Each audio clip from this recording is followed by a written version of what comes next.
Hi everyone, and thank you for joining us for our Tuesday toilet paper tube tutorial craft. My name is Mary and I'm a librarian at the Harrison Township Public Library.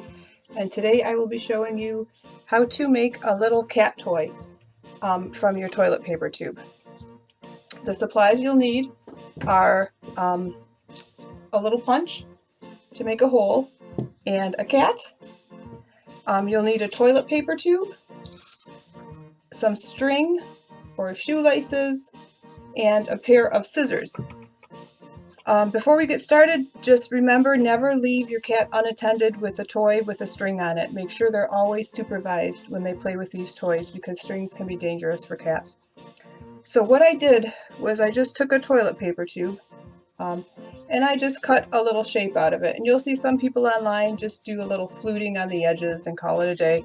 I just tried to make a little mouse with a tail. So I cut everything out except for the tail and the upper part of the tube. And there's my friend to come demonstrate how he plays with it.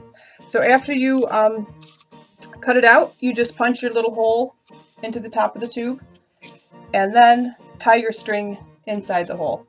And then what you can do is just kind of